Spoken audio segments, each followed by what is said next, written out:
Vous vous posez des questions sur l'agriculture ? Vous êtes au bon endroit.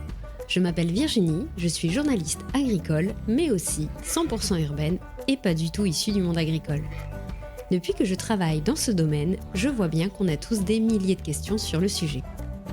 Dans Agriquois, j'ai décidé d'essayer de répondre à toutes ces questions qu'on n'ose pas poser. Bonne écoute! Bonjour tout le monde et bienvenue dans le podcast Agriquois. Durant le mois de décembre, je vais répondre aux questions que vous m'envoyez dans le cadre de la lettre au Père Noël agricole. N'hésitez pas si vous avez une question, je vous mets le lien en description. Dans cet épisode, je réponds à Coralie qui m'a demandé comment les agriculteurs arrivent-ils à s'en sortir financièrement alors qu'ils sont si peu payés. Merci Coralie déjà pour ta question et je vais essayer d'y répondre. Déjà, petit rappel, tous les agriculteurs ne sont pas en galère financière. Certaines exploitations fonctionnent bien. Donc déjà, c'est un point important à signaler. Et après, justement, il y en a beaucoup qui ne s'en sortent pas tout court. Il y a entre 2 et 3% des fermes qui s'arrêtent chaque année. Donc dans l'entre-deux, en effet, la question se pose, comment ils font ? Le premier point, c'est que souvent, on visualise l'agriculteur comme seul sur sa ferme, mais en fait, il est souvent en couple et le conjoint travaille dans autre chose. Selon les chiffres de l'INSEE, dans les revenus d'un ménage, seulement un tiers sont des revenus issus de l'activité agricole. La deuxième source de revenus, c'est le salaire du conjoint. Et donc, en effet, lorsqu'il travaille, le conjoint de l'agriculteur est salarié dans 7 cas sur 10. Donc souvent, c'est ça, c'est le conjoint qui va aider. Deuxième option, ou qui peut être complémentaire à la première, c'est que l'agriculteur est double actif. En fait, un agriculteur sur 5 en France est double actif. Et même selon la MSA, près de 40% des jeunes installés ont une double activité.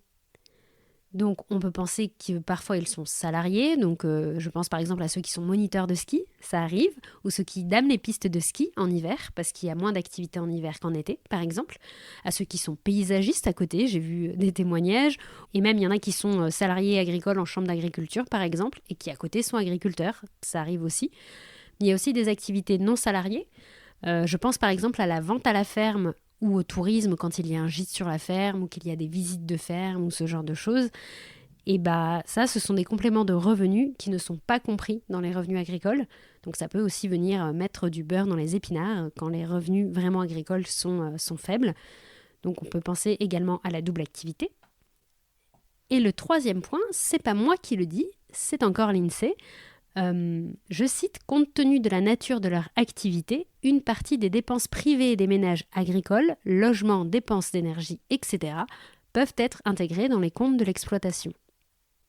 Plus souvent propriétaires de leur habitation que l'ensemble des ménages, ils ont moins souvent des difficultés de logement. Donc voilà, on voit bien qu'il y a aussi des avantages par rapport à vivre sur la ferme qui sont d'autant plus intéressants dans ces cas difficiles. Je rajouterai aussi à titre personnel qu'ils peuvent aussi consommer leurs produits, je l'ai déjà vu, et même je le vois aussi souvent, il y a de l'entraide entre agriculteurs. Par exemple, moi j'ai besoin d'aide pour ça, en échange tu viens m'aider pour ça, ou sinon je te paye en fromage, quoi, entre guillemets. Et donc il y a aussi ce fait-là, qu'ils puissent vivre dans un logement qu'ils n'ont peut-être plus besoin de payer, qui n'ont pas besoin d'acheter 100% de leur alimentation au supermarché du coin, et en plus il y a un peu de troc et d'entraide entre voisins. Donc tout ça facilite aussi pas mal le fait que les revenus sont parfois faibles. Voilà, c'était à peu près les 3 points auxquels je pensais. Je pourrais aussi citer également les subventions, mais bon, les agriculteurs ne tiennent pas 100% avec les subventions. Et je trouvais ces 3 points-là peut-être moins connus. Donc voilà, je voulais un peu repréciser ces 3 points. Au passage, s'il y a des agriculteurs qui m'écoutent et qui veulent raconter un peu comment ils font, eux, n'hésitez pas à me le mettre en commentaire de l'épisode. Sur Spotify notamment, on peut le faire, ou même sur YouTube, ou même en message privé, je relayerai. Ça m'intéresserait, et je pense que peut-être des auditeurs, ça les intéresse également, de savoir, vous, comment vous faites dans les cas où les revenus sont peut-être un peu aléatoires ou dans une année un petit peu difficile.